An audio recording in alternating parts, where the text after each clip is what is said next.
Well, hello, everybody. Thank you again so much for joining us. My name is Josh Clark. I am the head of school here at Landmark School, and we are so excited that you are joining us for our Landmark Learns presentation. This is actually the final presentation of this academic year. So this is a program that we kind of launched during COVID and then have revitalized throughout the course of this school year. And so we hope those of you that have been able to attend has been helpful and you have learned and benefited from this. Tonight, in our final presentation, we've kind of saved the best for last. A topic that's on a lot of folks' minds, and we're going to be looking at reading comprehension. And as we talk about the science of reading and we talk about reading instruction, what we're really ultimately trying to do is create better comprehenders, right? We want to give kids skills so that we can get to that end result of strong comprehension.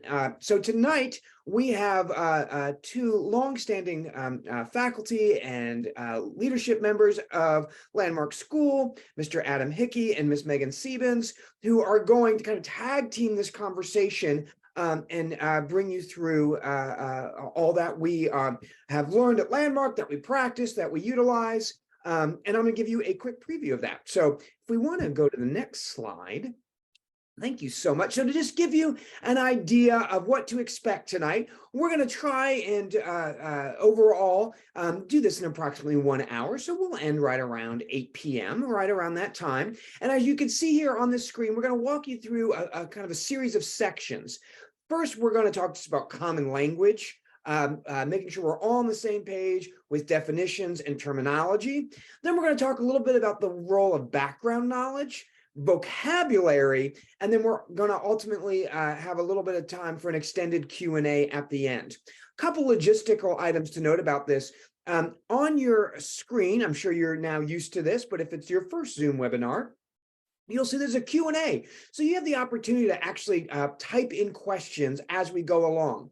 Periodically throughout the presentation, we're going to have set periods where we pause.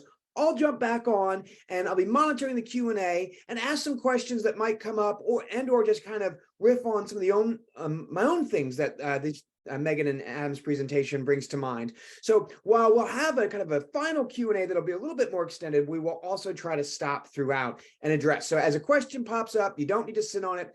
Feel free to enter it into the chat. If we don't get to it, I'm sorry, don't enter into the chat, enter into the Q&A. We'll talk about common language. If we don't get to it in the intermediates, we'll do our best to get to it at the end. And as you go through this tonight too, the last thing I will say before I turn this over to our experts is I hope that you find that some of the ways that we think about comprehension might actually be different than how you have thought about it in the past, or certainly maybe if you're a parent and not an educator, different than how you remember it in terms of instruction when you were growing up, because our science has really advanced on this, and our understanding of how we build comprehension is continuing to become more sophisticated and changed. And that's what's, I think, so exciting about having this opportunity with Adam and Megan. So with that, I believe I am just turning it over to Adam and Megan. You are. Thank you so much. And I love the upbeat feeling we already have tonight. I think Megan and I want to welcome you to almost sit around the table with us, enter a moment of thinking about these topics. What's so exciting for us is that there are almost 400 people who are interested in the topic of reading comprehension on a Tuesday evening. And Megan and I will geek out about this all the time. To think that there are 400 people who also kind of want to geek out with us is amazing. So I really want to invite you to kind of sit around the table with us. We're going to throw it back and forth. We really want you to walk away in about an hour better understanding what the human brain is doing to make meaning from text, but also to be able to do some things with your child, with your student, with your struggling reader tomorrow. So we're going to kind of toggle back and forth between what the research is telling us, but also some really good practices that we hope you can do right away. And we'll talk more about that in a minute. So this first section is going to be about common language. Common language in the sense that let's be clear about what we're talking about. What are some definitions that we really want to think about? And also at the end of this section, There will be some strategies in a sense that you can do. And then we'll do, there's some polls built in to keep it somewhat interactive. And then there'll be a chance for people to ask questions like Josh said. So let's start. Next slide. So I'm sure if you're joining us tonight, you are hearing about the science of reading and the initiatives around best practices for reading. And so let's just start with a definition for the science of reading. A couple things to keep in mind. Science of reading means that it has to be evidence-based. The instruction and the practices need to address the acquisition of language. Think beyond just reading. Think about language and all the things that language encompasses in order to enter into what do I need to do best to help my child learn to decode, turn those graphic images back into sound, what we need to do in order to make sure that happens at a level of automaticity and fluency that allow a student to lean into more thinking, shifting their energies just away from the act of turning those symbols back into the language that they recognize. What's so exciting about the science of reading that we think about right now is that it really affirms the work that started 50 years ago on Landmark School's campus with Dr. Drake. The science is catching up to what he understood and the founders of the school understood to just be best practices that were essential to open up equity for kids with specific learning disabilities and dyslexia. And so that affirmation that we're feeling right now is pretty amazing and really empowering for us as educators. Megan, I'll let you grab defining reading comprehension. Well, I'm going to keep it very simplistic for right now, because what we really know is that reading comprehension is a huge thing. But in the most simple terms, we can think about reading comprehension as just the ability to understand text that is read. That's really any text that's read. Because this is such a huge topic, we're really just going to scratch the surface tonight. An hour is not enough time to really dig deep and do it justice. So we hope you walk away with little tidbits, but don't have the expectation that you're suddenly going to know everything there is to know about reading comprehension, because that's just too big to get to for tonight. Really?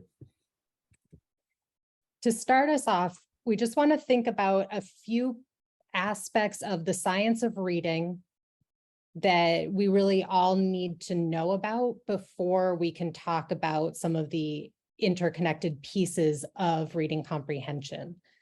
The entire point of reading at any level, at any age, is reading comprehension. The simple view of reading describes that as the product of word recognition and language comprehension. So we're not going to unpack this too much, but a few highlights that I want you to think about is that word recognition is basically your ability to decode and automatically read and recognize words on a page.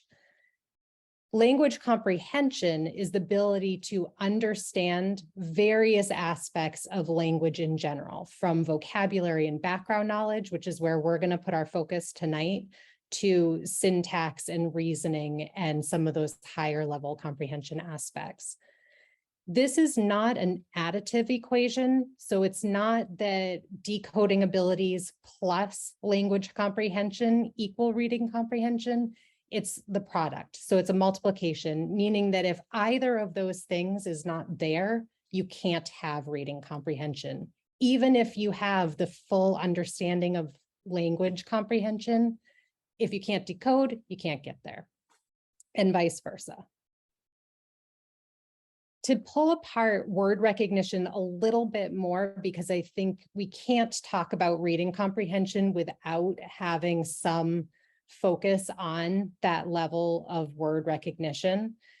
We want to think about the fact that meaning does impact word recognition, but it's mostly the focus on the phonics. So that's the sounds and those letters that represent sounds put together creates that phonological base.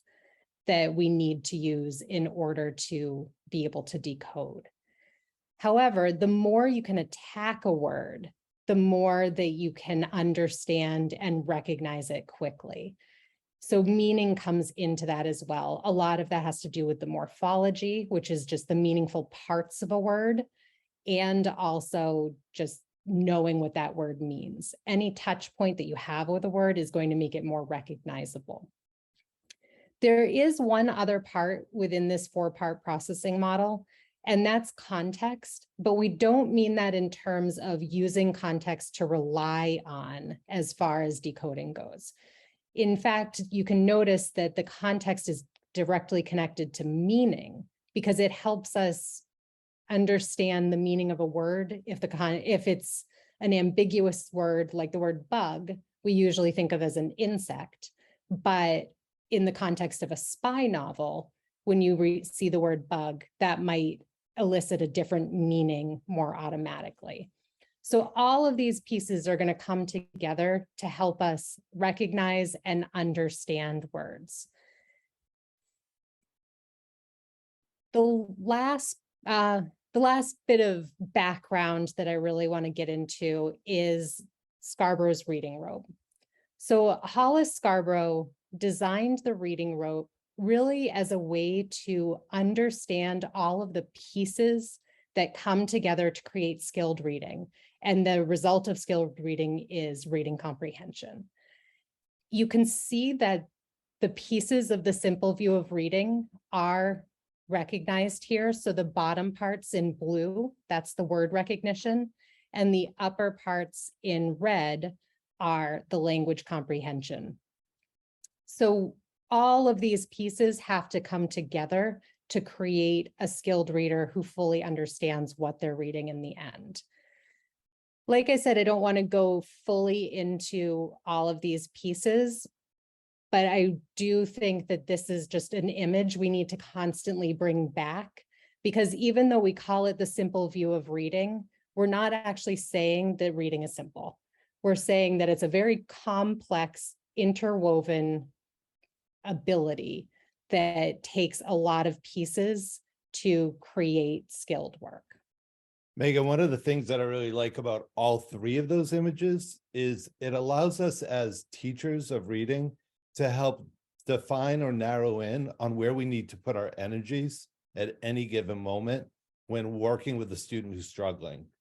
And in that way, we can be really, again, going back to the word diagnostic, but we can be really specific about where we need to place our energies. And what it also does, it helps the student to demystify this really big thing called reading comprehension. And they too can figure out, where do I need to put my energies in this moment to help me become a better reader? That's an excellent point. And I think so often kids assume that reading should be easy, and that just the faster you go, the better you are. And there must be just a simple answer to getting there. So it's nice to help unpack that for ourselves and for kids. Sure. In order to help you kind of understand what some of our students are going through, those kids who don't necessarily have the decoding skills intact, I want to do this quick activity. We aren't going to fully walk through every aspect of it, but I just want you to get a little bit of a picture. So try this. It's going to feel overwhelming, and I will admit that at least a quarter of the people that I have do this every time will give up, but just give it a try. And I'm only going to have you do it for 30 seconds, not even necessarily get through the entire piece. So in order to decode this passage, it is a decodable passage, as long as you know a different code to use than what we're normally used to. So when you look at these letters, you actually have to make a different attempt with some of the letters that you see. So if you see a Q, you're going to pronounce it as either a D or a T. When you see a Z, it should be pronounced like an M. A P should be pronounced like a B, and a B should be pronounced like a P. And YS is going to be pronounced as Similarly, if you see an A, like the sound A in bat, it should be pronounced as eh, and vice versa. So I'm just going to give you about 30 seconds of quiet, and then we're going to reflect on this a little bit.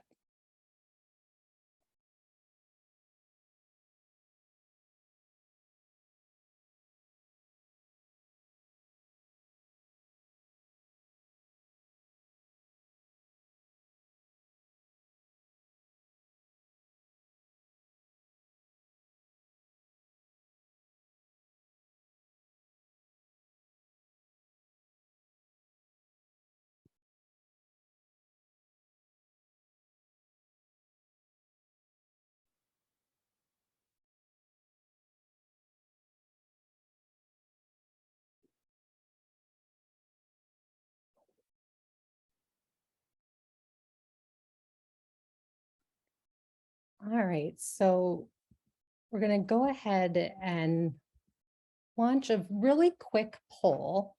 I want you to think about how much effort did this exercise take for you? Did it take a lot of effort, moderate effort, or was it pretty easy?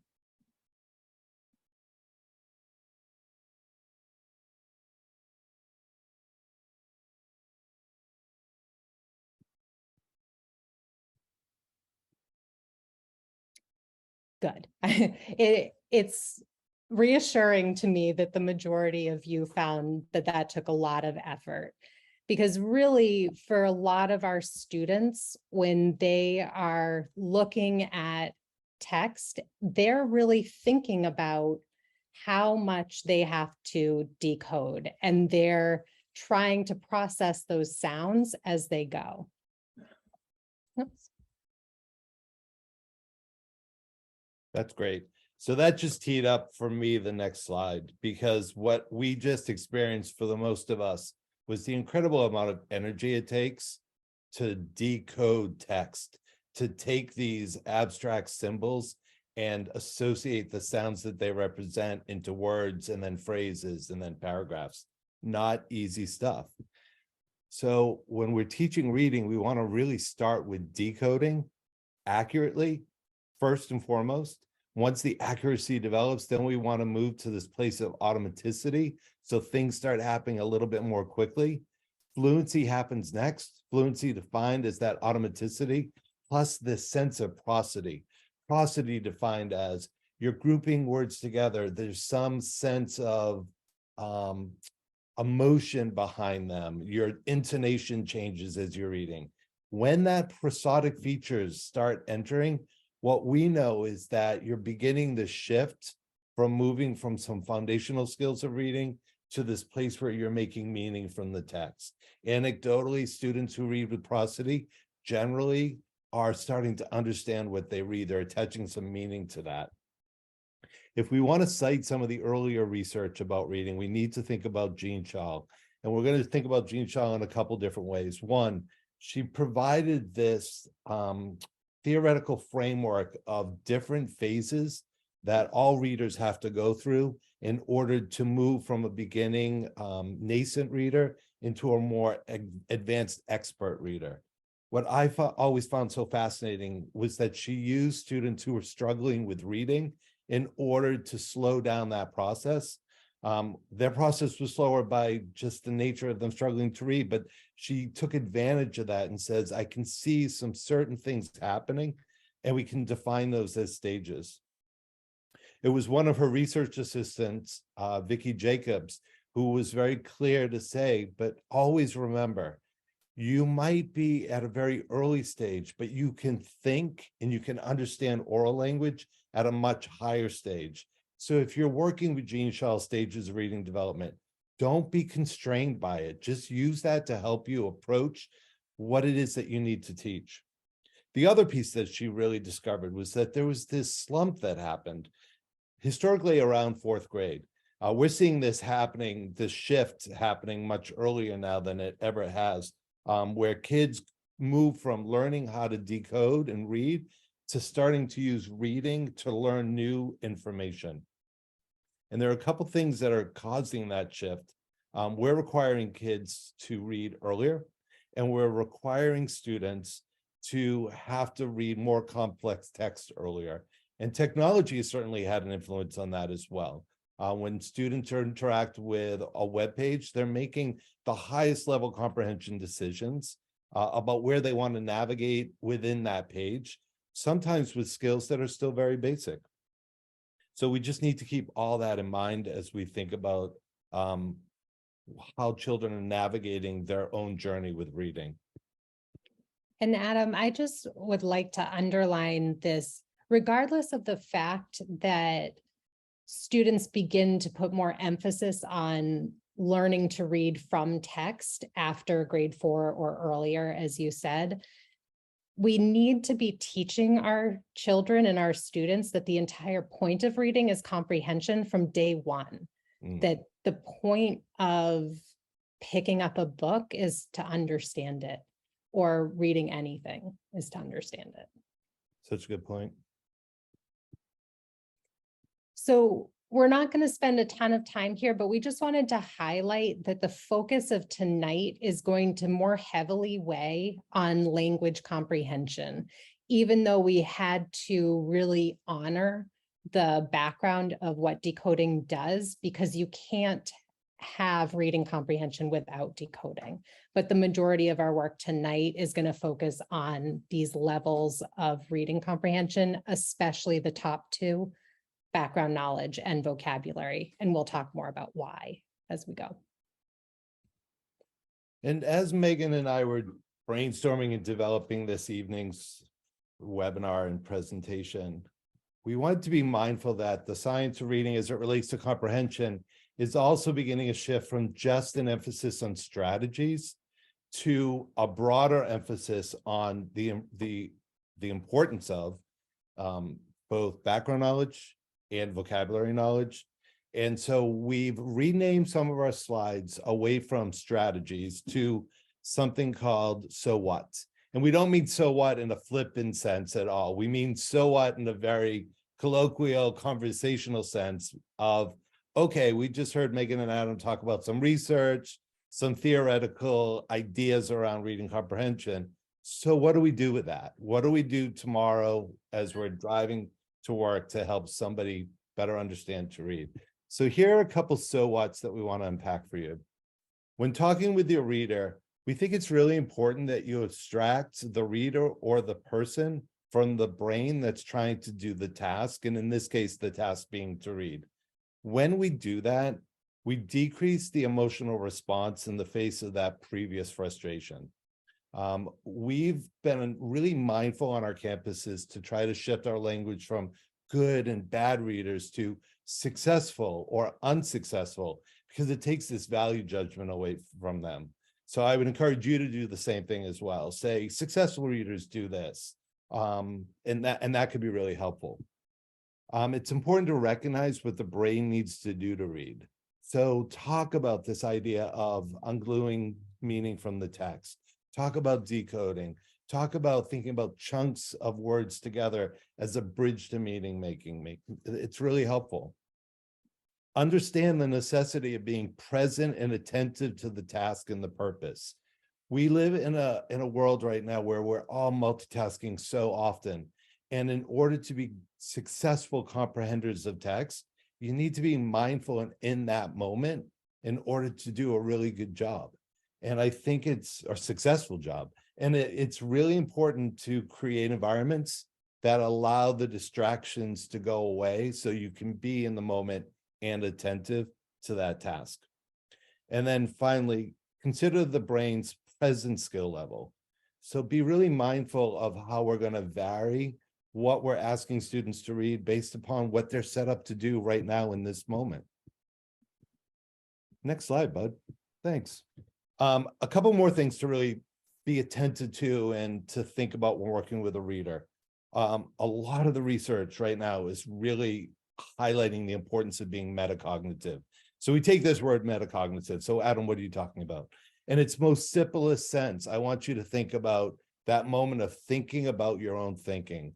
Back when Austin Powers was a really funny hit movie, it was much easier for me to start explaining to my students what thinking about your own thinking is Because I would say, I want you to walk around and pretend you have a mini me with you all the time, who's communicating with you saying, that was a good decision, or I might have done that a little differently, or are you sure that you decoded that word correctly?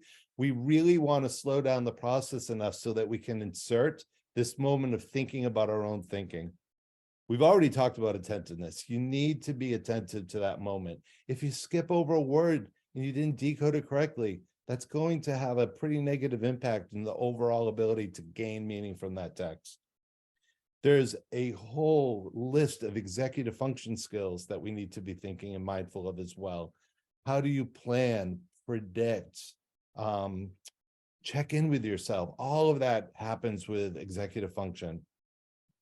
And then we get into the last two on this slide.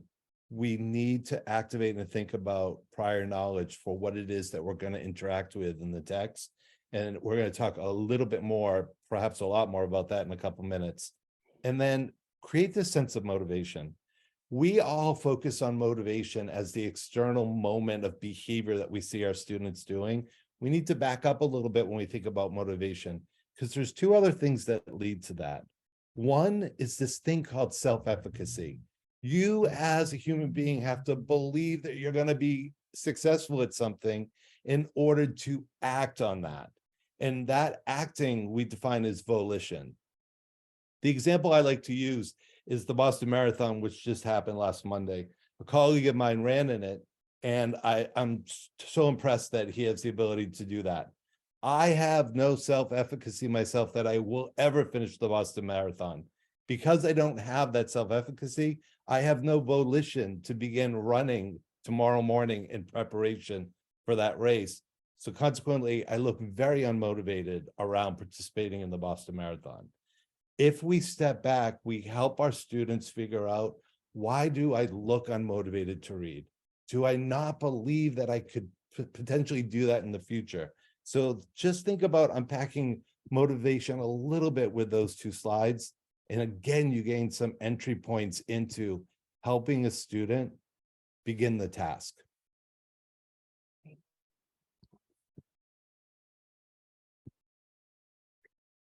I'm going to jump back in just for a second. So first, we have a number of people that have joined us over the last few minutes. Welcome. So excited to have you. We are going to, throughout this presentation, have some pauses like we do right now to answer questions, in addition to a little bit more dedicated time at the end. So if you have questions at any point, please put them into the Q&A, and we'll either get to them through these designated pauses or at the end.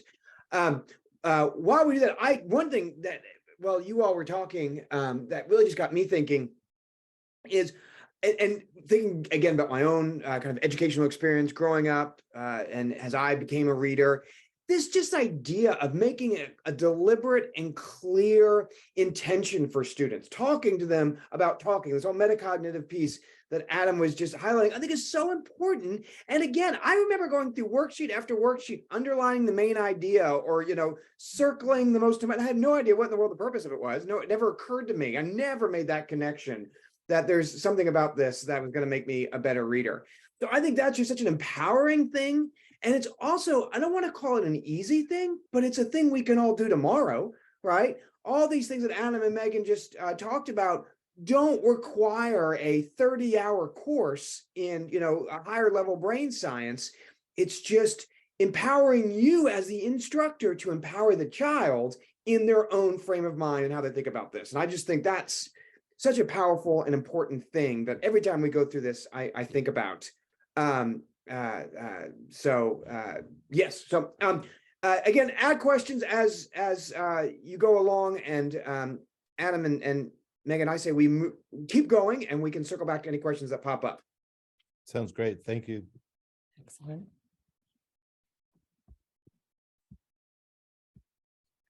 So our next section, we're going to shift now that we've created some background knowledge around the terms that we're talking about tonight.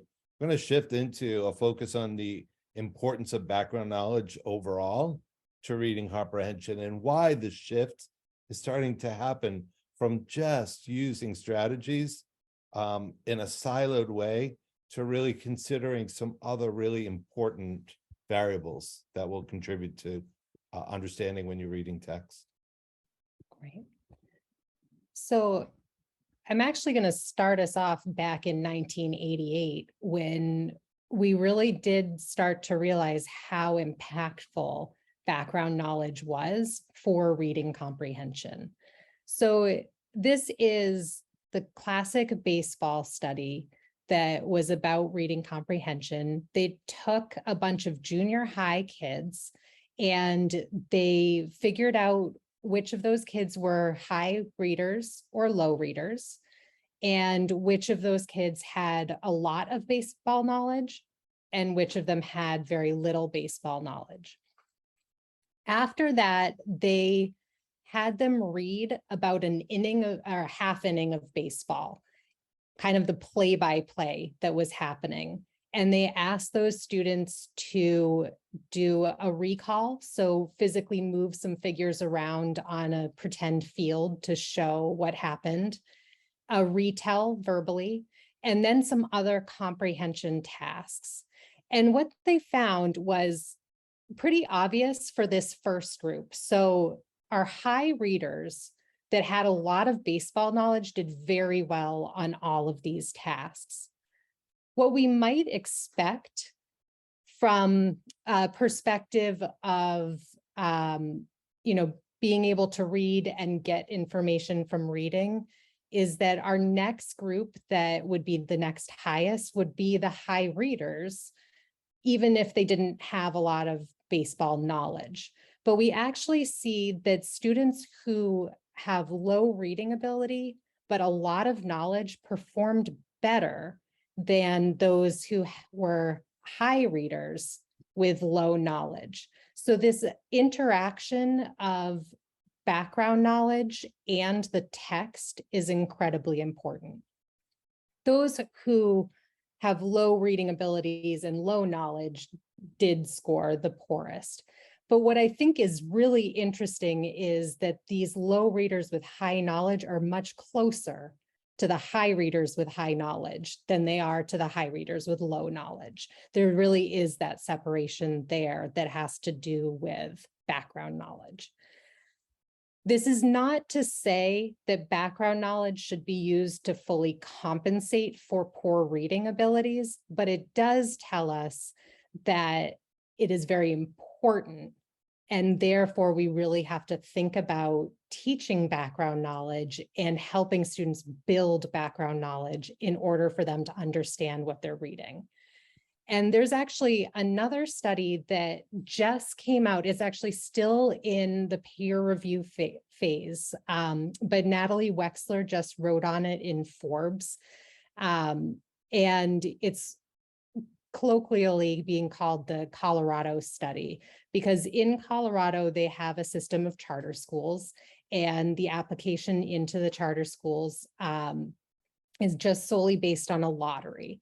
So there's no ability that gets you in or not.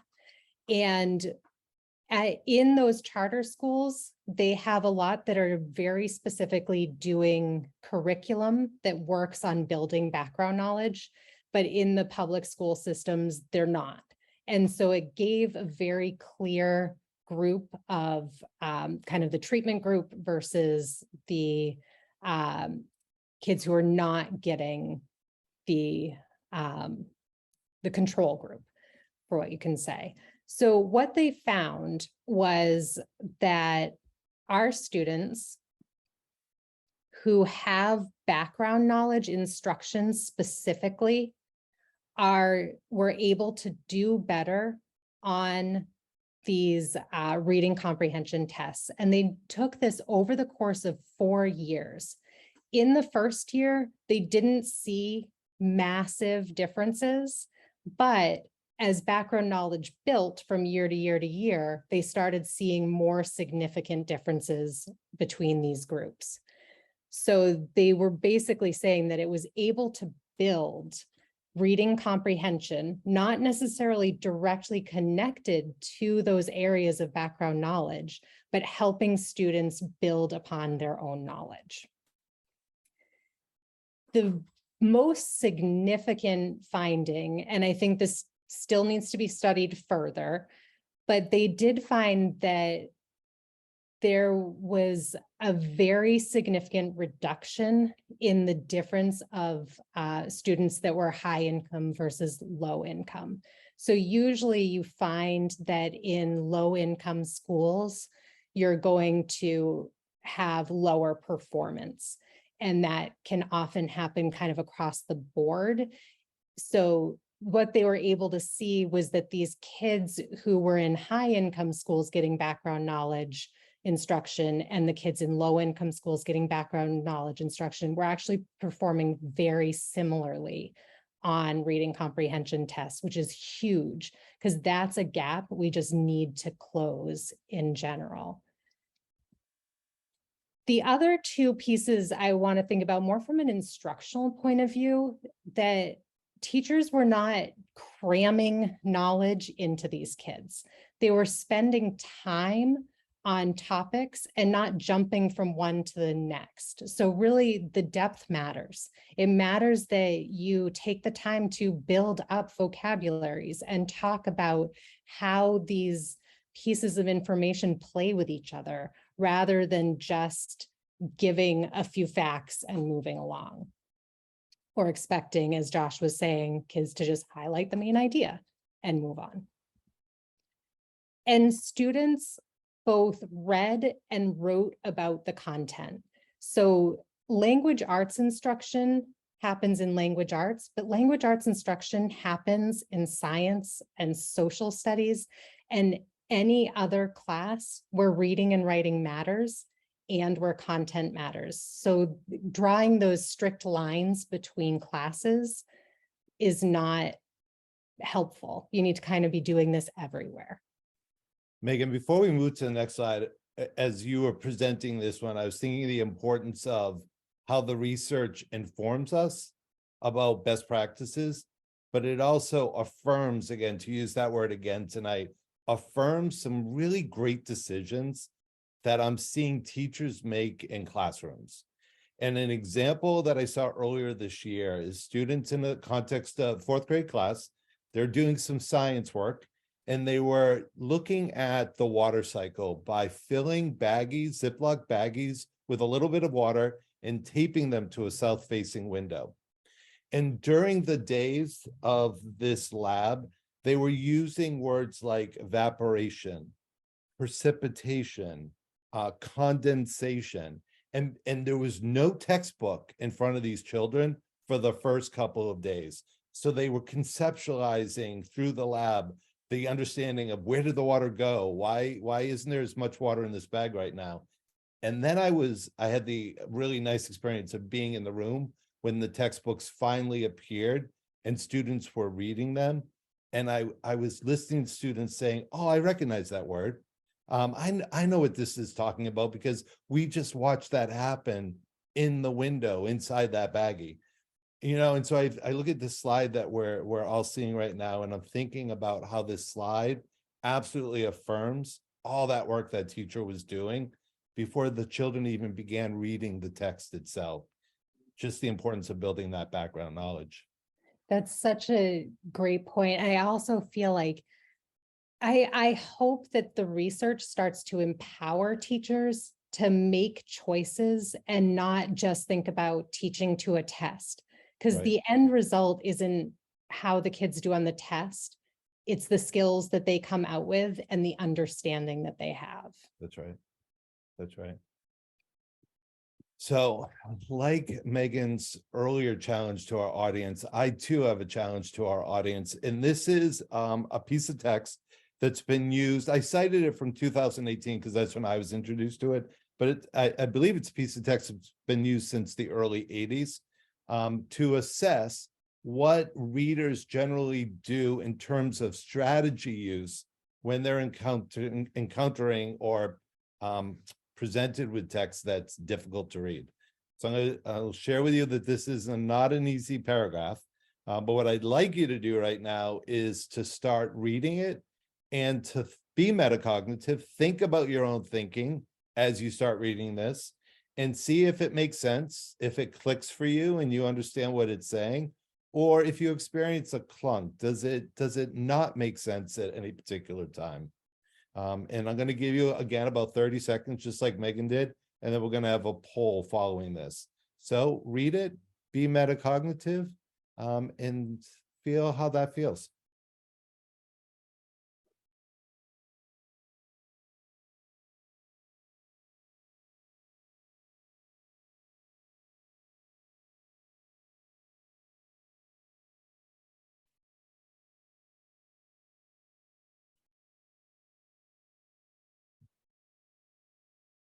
All right. And some of us may not even have gotten to the end of this paragraph, and that's okay. You still have experienced the feeling of what it's like to grapple with difficult text. So we're going to do our next poll at this point. How much effort did this exercise take? Very similar to the first poll. A lot of effort, moderate effort, or it was easy.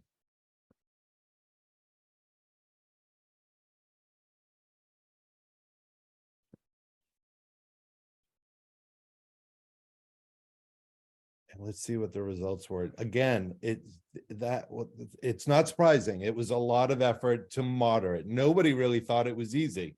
And that's because it's not easy. We don't have the background knowledge in order to really understand and unpack this text. So if we jump to our next slide, we're going to see a couple things that get in the way of this.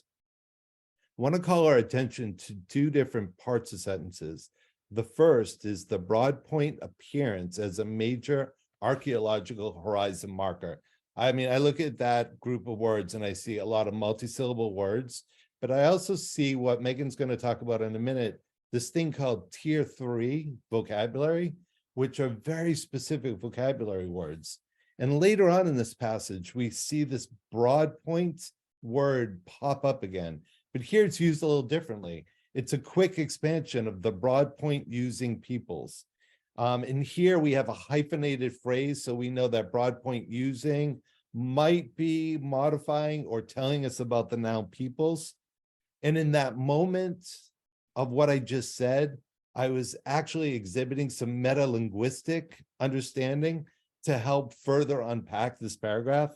And this is where we can really geek out and do a deeper dive. But I want to actually pull us out of that deep dive for a second.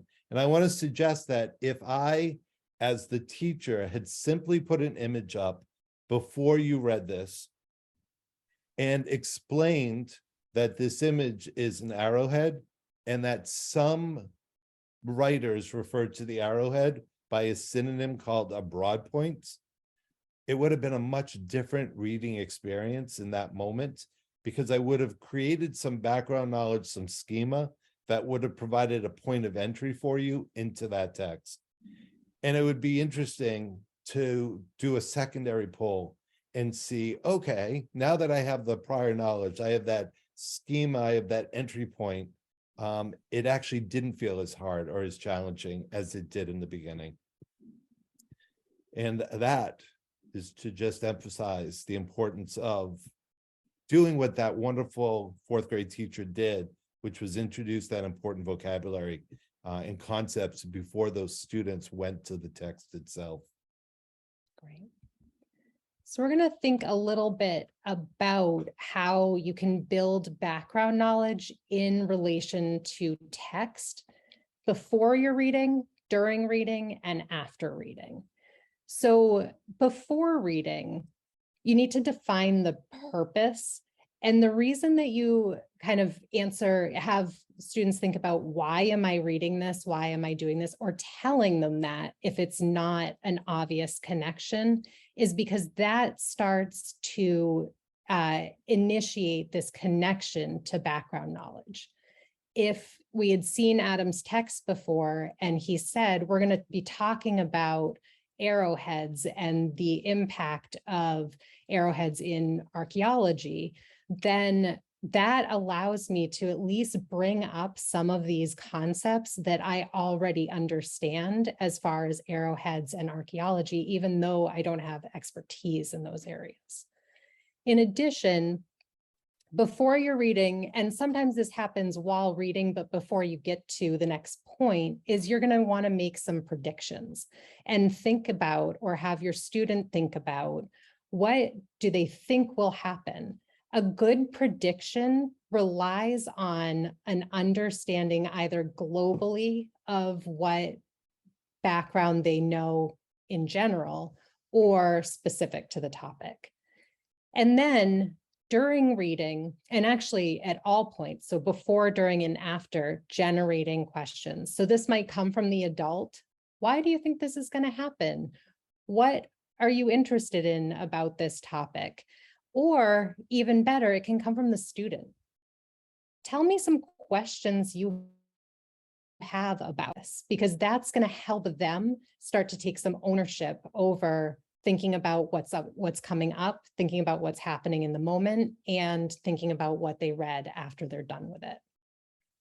During reading, making inferences connects your background knowledge to the text. So that's an automatic way that you're kind of instigating that relationship.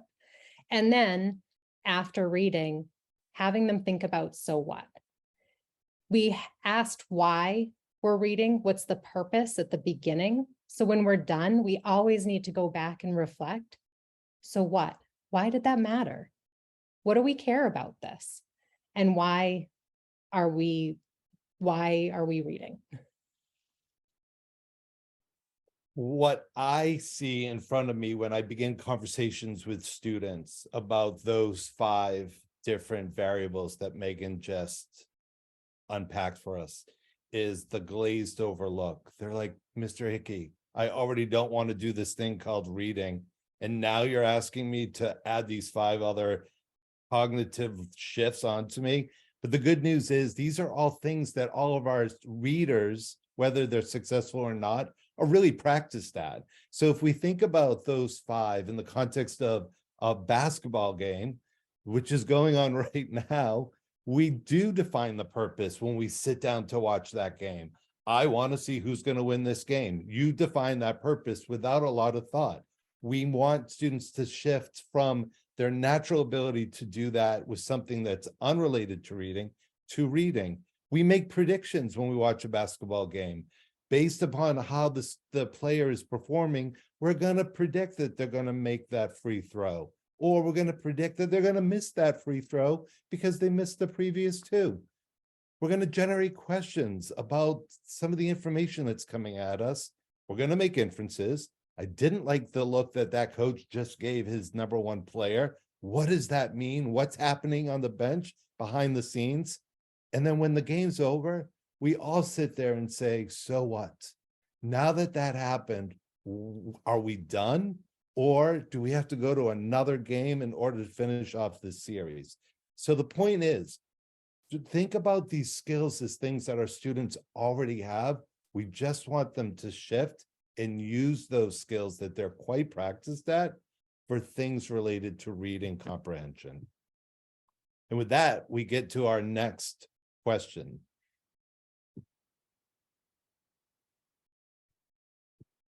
Thank you. So as a reminder to folks, and you guys have inspired a ton of questions, by the way, already. So, but as we go through this, if you have questions, throw them into the chat. So before I jump into some of these questions, because this is, again, fascinating. It's fascinating. And as you all promised from the beginning, it's also very usable, right? Nothing, again, that was just discussed is something that requires a PhD. But one thing as I look at these questions and I think about this that I want to test with you, Adam and Megan, especially for some folks that may have joined us as this has gone on.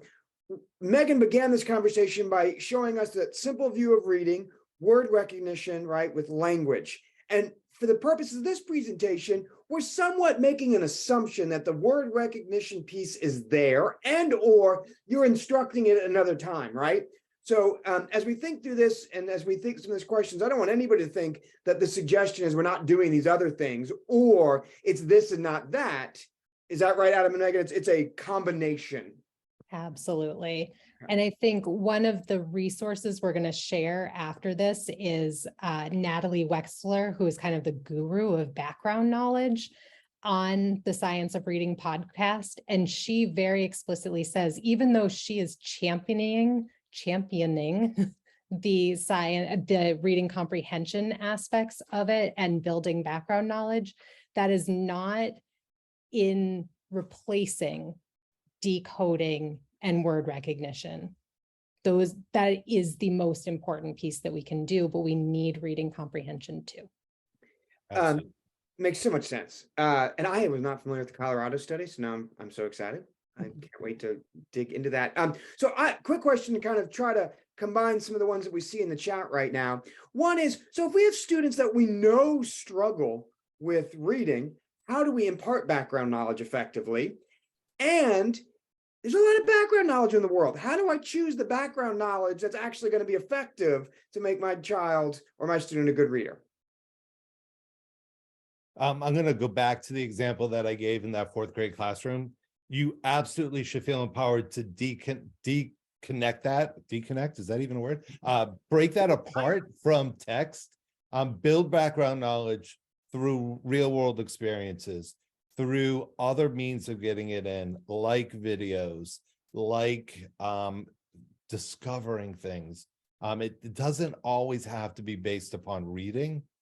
I want to give people permission to think about other ways of building that background knowledge. And when we get into the vocabulary section next, we're going to try to also provide some really concrete ways of building a greater background knowledge related to words. Yeah. And I think one other thing to think about, because it can feel really daunting, there's so much to teach. There's never enough time to cover everything, but background knowledge creates more background knowledge. The more it really is additive, and the ability to accumulate knowledge means you already have connections to other things. So anything that you can dive into with kids helps. And that's a little bit of a non-answer, but I do think there's a reality to that. No, I think that's a great example. I think of kids that are really into sports and how easy it is for them to grasp other sports. Right. And I am not that person. So I find it fascinating that a kid that understands soccer is also probably more likely to also very quickly understand the rules and the kind of the concept of lacrosse much faster than somebody who has zero background knowledge in any of it. And Adam, I'm sorry, I think I cut you off with that. No, I totally agree with everything you said. A quote always pops into my head when I have this conversation, which is, "You're no smarter today than you will be tomorrow." We're all building this background knowledge every single day if we can reflect and be mindful of something that we learned. All right, beautiful. We are running short on time, so I'm shutting up and turning back to you. Sounds good. So we are running really short on time because we knew this was going to happen, because we'll just talk about this for hours. But we do want to hit vocabulary before the webinar, the workshop is over. And so we're going to jump right into vocabulary. And by doing so, we're going to go all the way back to that decoding conversation that was brought up during the Q&A. And that's where reading does start. And so here's an example of 4 words that really struggling readers, and sometimes really good readers, expert, successful readers, miscue. And this speaks to the importance of the accuracy of decoding those words so that you can attach correct meaning to them. And so we're going to jump to the next slide, which is a slide that we looked at earlier today, and I'll let Megan pick it up from here. And really, it's just thinking about highlighting the fact that word recognition is such an important piece, but also understanding what those words mean is going to make an impact on the decoding of them and on understanding them in isolation and in context. Right. So when we think about, well, why did I miscue those words? What was it about the words that made me stumble or provided a little bit of a clunk for me? And one way of thinking about it is by looking at the parts that are now highlighted in blue. We have this 4-letter pattern, O-U-G-H, that our brain may gravitate to when we see those words, and we might miss the details of that T at the end of thought. So it's not pronounced though, or the R after the TH in through, or just the T in front of tough. And to further complicate it, Let's look at the next slide, which puts them all in the context of one sentence. So if we have a sentence like, though they thought through a tough situation, this is not a sentence, but the beginning of a sentence, then you really have to think about the ability to decode. And I'll tell you, my heart started racing immediately because I'm looking at the tiny screen instead of the bigger screen that you're seeing. And immediately I was like, is that through or though? It really had to think about what that word means, even though its placement matters. So the decoding within this context is really important. Yeah, and I think that's a really important piece to go back to, because it speaks to the accuracy of the decoding needs to be there. So we can enjoy what Natalie Wexler says about vocabulary and background knowledge, but if you can't decode the words, you're going to really struggle to make meaning from that text, right? Absolutely. And that's kind of what this slide is going to focus on. Vocabulary accounts for more than half of the variance in reading comprehension, meaning that it basically explains whether we comprehend or not. And it is such a huge factor. The other huge factor was background knowledge, which we already talked about. And the other piece about vocabulary is that vocabulary is a very strong predictor for both word recognition and comprehension later in life, starting at age 2. It really is going to help us determine whether a student is going to be a strong reader in both respects of decoding and comprehension. One thing that is important, because I know there are a lot of parents here tonight, is that children that come from high language homes, meaning both that just there's a lot of talk and that the complexity of the vocabulary that's being used in the house is high, that is directly linked to higher vocabulary, stronger reading scores for those students when they reach school age. The more you talk to your kids, the better, and the younger that you do it, the better. So when we're talking about words, we're actually talking about multiple aspects of words. So being able to attack it from the word structure, the sounds, or morphemes, the parts of words that make meaning. And then also thinking about synonyms and antonyms. Does this word mean the same? What's a word that means the opposite? Categories, examples, context, and connotations. And if there are multiple ways a word can be used, that can be really impactful and just add on to the layers of this ability to recognize a word and understand it. So here's a chance to really think about vocabulary. Isn't always those really hard multisyllabic words that could get in the way, or words that visually look similar but have very different meanings and different pronunciations. I'm going to give you a second to read this, and I'll read it along with you, actually.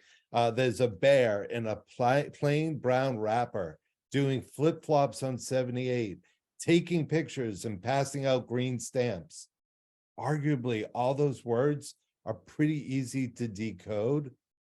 The complexity of this comes with maybe I don't have the background knowledge or the different meanings of the word readily at hand to make meaning from this.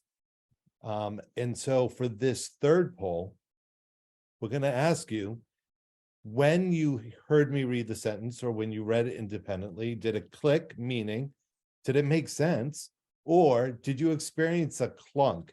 Did something not work right? And you walked away with like, I don't know what it means. So I'll give you a second to respond to that poll, and then we'll see how we're doing. Yes, a majority of people, and we've been using this in our workshops for years, experience a pretty significant clunk. And we're going to unpack it a little bit. And I am going to pause for a moment and interject. We're at 8 o'clock. Megan and I are going to keep going. We have still about 100 people here tonight. And if you need to leave because it's 8 o'clock, we're going to be sending out a recording of this. So if you need to leave, that's totally fine. But we're going to keep going with these slides, and we'll probably be finishing up within the next, I say, 8 minutes. Megan, you feel about I right? think that's fair. All right. So off my pause. So if we think about this slide, first of all, we go bear. Is it a bear in a forest? Or is it a cartoon bear? A plain brown wrapper? Is that my lunch bag? Flip-flops on 78? Why is somebody wearing summer flip-flops or sandals? And yet, if I said Smokey and the Bandit, that might create some schema if you're familiar with that movie to say, oh, maybe this has to do with CB talk or trucker radio talk. And all of a sudden, when I share that point of entry or that schema, it becomes more clear. So there's a bear, a police officer, and a plain brown wrapper, unmarked car, doing flip-flops on 78, going back and forth on the highway, taking pictures with radar and passing out green stamps, tickets to people who are speeding on the highway. All of a sudden, this fairly simplistic sentence that was complicated and complex just becomes less so when we have the background knowledge and the vocabulary knowledge to unpack it.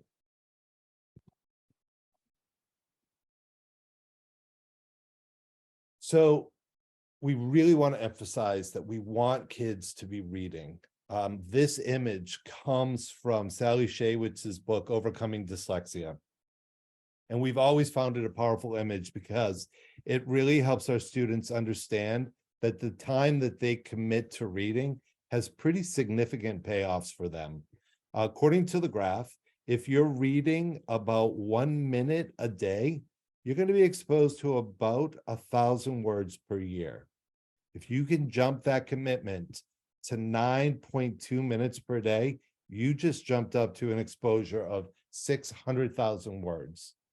And then about a half an hour of reading per day will bring you up to almost 2.5 million words per year. That's powerful. And if you think about the importance of the brain of that reader being exposed to those words and being familiar with them, you can see how this is a great way to increase both our decoding ability, our automaticity, and consequently our comprehension. So when we're thinking about vocabulary, this question that came up earlier about what do I focus on is something that comes up with vocabulary a lot too, because there are tons of words that we can choose from. And really what we're finding is that most often we're thinking about words within tiers. So tier 1 words are those basic common vocabulary words that are high frequency and not very complex. Tier 2 words are still high frequency, but they're more sophisticated. They often cross different curricular areas so that you're not just thinking about this one place that you're going to see words come up. And then tier 3 words are going to be more focused on a specific curriculum or expertise. They're infrequent, and unless you're developing expertise in that area, it's not going to give you the most bang for your buck. So the focus in explicitly teaching vocabulary is that tier 2, because there's more sophistication there, but there's still really high frequency. So the exposure to these words is going to be common, and they're going to have a lot of impact across the board. And that doesn't mean we ignore tier 3, because they're going to be useful tier 3 words. It's just that they might not be the explicit part of our instruction in language arts, for instance. And then I think Adam, oh no, we're going to jump to morphemes first. So We do also want to think about, there are lots of ways that we can teach vocabulary, and sometimes thematic units or helping students understand within a context is going to be really useful. But within the words themselves, you can also find all of those useful parts. Whether you're a parent or a teacher, playing with morphemes at any level can be really helpful. So at the easiest level, you can kind of play with, what do the parts of this word mean with compound words? So thinking about meaningful parts, they call this a sailboat. Why do they call it a sailboat? It's a boat with a sail. You're just kind of teasing apart and helping students understand that both of these parts may have meaning, and put together, they make a different meaningful word. In a kind of medium challenge, you can think about prefixes, which often have really obvious meaning, like un, meaning not, or in, meaning not, or inter, meaning between, and being able to kind of pull apart what a word means. We were in a training today, and the woman who was training us kept using inter-rater reliability. And one of my colleagues turned to me and was like, inter-rater? I've never heard that before. And I said, yeah, between raters. So it's just a simple way to break it down. And then suffixes which hold meaning, like the S at the end, which is plural, or the ED, making it past tense. And kids pick up on these things naturally. They actually overuse them, even if it's a word that is not actually past tense with the ED, like get. So there, it just helps them recognize that those are meaningful. And then with your older students, or if you just want a bigger challenge, kind of breaking down the Latin and Greek layers. And don't feel like you need to be an expert in every aspect of morphology to play with the meaningful pieces of words. You have two options here. Impecunious would be a much higher level, and you really have to understand that pecunia means financial. Us is going to make it an adjective. So it's basically going to mean poor, but you'd have to have some higher level meaning. Versus biology, a lot of us know that bio is life and ology is the study of. So it's just ways that we can help kind of break down words. Megan, can you go back to that slide for a sec? Yeah. So what I think is so awesome about this slide is that it provides again a point of entry into welcoming our youngest readers into this thing called playing with words, because that's so important. So when you start with the easy column and sunshine, what you're delivering in terms of a message to your young reader is words can be ripped apart. That's okay to do that. You're giving them permission to play with them. And once you've given them permission, it then opens up the opportunity to move into that medium and someday move into that harder. But I love when kids see a compound word and they're like, did you know that you could do this? I was like, can you really? That's awesome. Because you just welcomed them into this world of language. And I think that's really important. Absolutely. Some other ways that you might think about kind of breaking down words or working with words before, during, and after. Before reading, preview words. Whether you're a parent or a teacher, it just helps so much to think about the pre-decoding and kind of taking some of that cognitive load off before you get started. Or just thinking about morphemes and the meaningful parts, or just the meaning of words, so that you understand pieces going into it. During, think about using synonyms or paraphrasing the text. Stop at unfamiliar words. It is such an important skill to know when you clunk. And you need to understand that a good reader stops there and tries to fix that.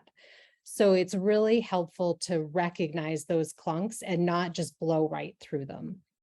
After you're done reading, have conversations about what you were reading or what you were talking about and keep it connected. And this is our last slide for tonight, guys, before we get into our questions. And again, we wanted to give you a so what or a yes, so. What can we do to help develop more advanced vocabulary for our students? Well, one of the really great features of the English language is that when words have one or two syllables, they're generally low specificity, meaning they're very general words. So if we take a word like doctor, 2 syllables, it could mean any kind of doctor, but it gives us an opportunity to replace that with a multi-syllable version of the word that has much higher specificity. So doctor becomes pediatrician. Dog, if your reader says dog, say, can you think of a multi-syllable word that is a specific type of dog? Labradoodle, great, many syllables, much higher specificity. What's also great about this approach is that it works in 2 directions. It will help students increase their oral language expression so that they move from using vague terms to more specific ones, but it also will help them with their written expression. So if they have a rough draft of a paragraph that they've written and they want to make it a little bit more academic, a little bit more specific, have them identify single syllable nouns and look for opportunities to replace those with a multi-syllable word that has greater specificity. So if they've used exit in a sentence, maybe they replace it with departure. Or if they use the word think, have them consider brainstorming, contemplate. And I think the thesaurus is a wonderful tool to help with this as a bridge to building that internal vocabulary that is more accessible and more quick when they start to build that internal lexicon. And so, Adam, yeah, go ahead, Megan. sorry about that. I just love this because we talked a lot about what you have to intentionally teach, but this also emphasizes that just incidental exposure, this ability to be around high language, is going to have an impact on students. They need more exposures to fully take in those words themselves, but the more that is an opportunity, the easier it is to grow. Totally. Love it. So that's our last slide, and we're into our final round of questions. Well, first, thank you both again. That was fascinating. And one of the things that I take away from all this, and Megan, you touched on this just a moment ago, to some degrees, we talk a lot about reading instruction. We need to be direct and we need to be explicit, right? We need to, and that is so important, but it also can sound really boring and very teacher-centered. But just as the last example showed, we could be direct and explicit in putting the child in the driver's seat. I love this idea of that's a single syllable words, or low syllable words tend to be a little bit more generic. How can a multisyllabic word make that more specific? Because when we go back to the simple view of reading, we're probably also talking to this child about multisyllable words. What's that look like? What's that mean? And so by being very direct and explicit, we're still getting them to be very metacognitive about all of this, which I just think is so cool, so cool. All right, so we are 15 minutes over time, so that's perfect. And we have about 35 questions. So in the background, we've been going back forth a little bit. And for our viewers, I think what we're going to do is we're going to take most of these questions, try to compile them into some, kind of capture them in some more, larger inquiries. And when we send out this recording and we send out the slides, we'll try to actually go ahead and answer some of those for you, because there's a lot of questions about resources. What's a good resource for me to build background knowledge or to build vocabulary and things like that? And we can certainly work on that. One quick question I have, because that was a great one from the very beginning. And while both of you have experience working with elementary and high school, presently in kind of life, most recently, Adam has worked more in the high school as a direct instructor, and Megan in the elementary. So curious, early on, someone asked about Scarborough Rote model. Would you sit down with a student and show that to them and talk to them about that? And if so, what would that look like? In terms of language and whatnot. I just thought it'd be interesting, maybe from a high school and elementary school perspective, how you would think about that. Yeah, that's great. I can start from a kind of younger perspective. And I think about this when we talk about neuroscience too. A lot of times we shy away from talking to kids about it because that's not their level. And the reality is the kids are so interested.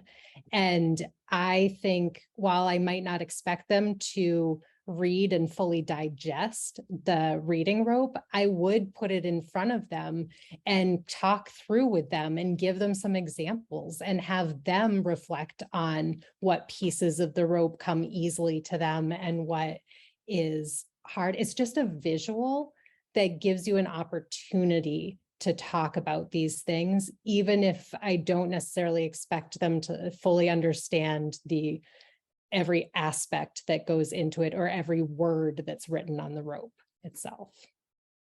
And I'll jump in, and I'm going to actually put my director of research hat on to answer this question, because we did a research study a couple of years ago with some really wonderful researchers looking at stigma and stereotype threat of students with SLD.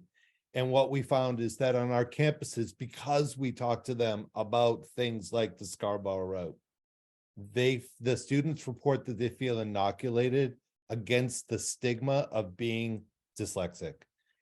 And so I love to hear Megan say that we are absolutely doing this at the elementary grades, and we are absolutely doing it at the high school level as well, because we know the importance of helping a student understand the components that come together that help them be successful. I think I love you making that connection to resilience, right? And because it's so important, because you're right, because most kids will look at this and say, reading's easy and I'm just not good at it, versus reading's super complex. Mm-hmm. And there's all kinds of places where this could go wrong. That's right. So I love all that. So again, in the interest of time and being so over it, we will take your questions. We will do our best to try to address them through, again, some kind of follow-up. Maybe we can do a Google Doc where Megan and Adam can look at that. I will also do a bit of a shameless plug for our educators on the call, for our teachers on the call. If you want to dig into this more, also check out Landmark Outreach. I'm saying the name, and landmarkoutreach.org, right? Adam, I'm saying that web address correctly? Landmarkoutreach.org. Number of online courses and summer programs, again, really aimed at teachers more so than parents. Check out dyslexiaida.org. That's the International Dyslexia Association, Made by Dyslexia. And of course, there's resources on landmarkschool.org as well to kind of continue to dig into this. But it's been so great. Thank you so much to Adam and Megan for taking the time to be with us. I will ask one last question because it was just the best nerdy question on here that I think, to Adam's point about it's Tuesday night and we're all nerding about comprehension. Megan, what was the name of the podcast that someone asked specifically, could you tell us all one more time? And we're going to give that link. I know that Susan has that. It's called The Science of Reading, the podcast. And they have several years worth of episodes if you really want to take some time and nerd out. But there was one, it's a special episode and it's a little bit hard to find. So we are going to give you a link with revisiting Natalie Wexler and background knowledge. That's great. That's great. As we close, I just saw one last question and I do want to shout it out. There's a question around if for an older student, 16 or older, right, who has struggled with comprehension, can they still be helped? And I'm just going to answer and say yes, yes, yes, yes. We can look at those skill gaps, understand where they're at, and, full circle, as I think Adam mentioned, we're going to be diagnostic and prescriptive. We're going to figure out where they're at, and then we're just going to make a plan to move forward. So yes, yes, yes, yes. So, all right. Well, thank you all so much for taking the time and sticking with us for 20 minutes, even beyond when we thought. This has been great, so informative, so helpful. And I hope you all walk away feeling it's also very practical, right? Because I think that's so important, things that you can turn around and start thinking about and doing tomorrow. So thank you all. Thank you, Adam and Megan, and everybody have a great week.